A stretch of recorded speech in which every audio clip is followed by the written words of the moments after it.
आज हम उस इतिहास की बात करेंगे जिसे सुनकर शायद आपको यकीन करना थोड़ा मुश्किल हो जाए, पर यह बिल्कुल सच्ची घटना है। भारत के आजाद होने से पहले ही हिंदू मुस्लिम के विवाद ने अपना रूप ले लिया था। ये घटना 1920 की है, जब अचानक भारत की तमाम मस्जिदों में दो किताबें बांटी जाने लगी। एक किताब का नाम था कृष्ण तेरी गीता जलानी पड़ेगी और दूसरी किताब थी 19वीं सदी का लंपट महर्षि। ये दोनों किताबें लावारिस थी, इनमें किसी लेखक या ऑथर का नाम नहीं था। इन दोनों किताबों में भगवान कृष्ण और हिंदू धर्म के बारे में बहुत ही गलत और अश्लील बातें लिखी गई थी। इन दोनों किताबों में तमाम देवी देवताओं के बेहद अश्लील रेखा चित्र भी बनाए गए थे और धीरे धीरे किताबें भारत की सभी मस्जिदों से डिस्ट्रीब्यूट करी जाने लगी। ये बात जब महात्मा गांधी को पता चली तो उन्होंने क्या कहा पता है? उन्होंने कहा, अगर मुसलमानों ने ये किताबें लिखी हैं तो लिखने दो, उन्हें ऐसा करने में खुशी मिलती है तो खुश होने दो, हमारा क्या जाता है, अभिव्यक्ति की आजादी है सबको।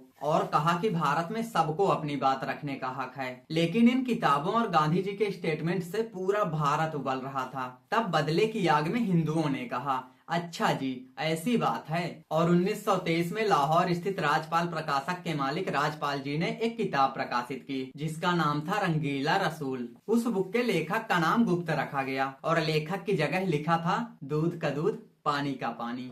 हालांकि उस किताब के असली लेखक पंडित चंपूपति थे, जो इस्लाम के जाने माने विद्वान थे। उस किताब की सबसे अच्छी बात पता है क्या थी? उस किताब में कही गई सारी बातें सच और तमाम सबूतों के साथ बाकायदा आयत नंबर और हदीद नंबर देकर लिखी गई थी। 2 सालों तक रंगीला रसूल पूरे देश में बिकता रहा, कहीं कोई बवाल नहीं हुआ। लेकिन एक दिन अचानक 28 मई 1924 को महात्मा गांधी ने अपने अखबार यंग इंडिया में एक लंबा चौड़ा नोट लिखकर रंगीला रसूल किताब की खूब निंदा करी और अंत में 3 लाइन ऐसी लिखी जिसने मुसलमानों को चिंगारी दे दी। उन्होंने लिखा कि जिसने भी ये किताब लिखी है मुसलमानों को उसे सजा देनी चाहिए। गांधी जी का ये लेख पढ़कर पूरे देश के मुसलमान भड़क उठे और राजपाल प्रकाशक के मालिक राजपाल जी के ऊपर 3 साल में 5 बार अटैक हुआ। लेकिन गांधी जी ने एक बार भी इसकी निंदा नहीं करी। एक मजे की बात ये थी कि खुद मुस्लिम विद्वानों ने रंगीला रसूल का मामला लाहौर हाई कोर्ट में दायर किया। अदालत ने 4 इस्लामी विद्वानों को अदालत में खड़ा करके उनसे पूछा कि किताब में लिखी कौन सी लाइन गलत है भैया।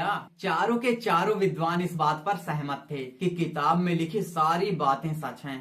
तब लाहौर हाई कोर्ट ने महाशय राजपाल जी के ऊपर लगे सारे एलिगेंस खारिज कर दिए और उन्हें बाइज्जत बरी कर दिया। इसके बाद भी गांधी के कलेजे को ठंडक नहीं पड़ी तो उन्होंने 30 अगस्त 1924 को यंग इंडिया खबर में एक और भड़काऊ लेख लिख दिया और इस लेख में इशारों इशारों में उन्होंने कुछ ऐसा लिखा कि मुसलमानों की चिंगारी आग बन के धधक उठी। उन्होंने लिखा था कि जब व्यक्ति को अदालत से न्याय ना मिले तो उसे खुद से ही न्याय ले लेना चाहिए। जिसके बाद महाशय राजपाल जी के ऊपर 2 बार फिर से हमला हुआ और लास्ट में ऐसा हुआ कि 6 अप्रैल 1929 का हमला जानलेवा साबित हुआ, जिसमें मोहम्मद इल्मुद्दीन नाम के युवक ने गड़ासे से मारकर उनकी हत्या कर दी। इस घटना के बाद महात्मा गांधी न तो राजपाल जी के घर शोक प्रकट करने गए और न ही इस इंसिडेंट की कोई निंदा करी। हालांकि 6 महीने बाद ही अंग्रेज सरकार ने इल्मुद्दीन को फांसी की सजा सुना दी थी। पर हद तो तब हो गई जब 4 जून 1929 को महात्मा गांधी ने अंग्रेज सरकार को एक चिट्ठी लिखी जिसमें महाशय राजपाल जी के हत्यारे की फांसी माफ करने की गुजारिश थी।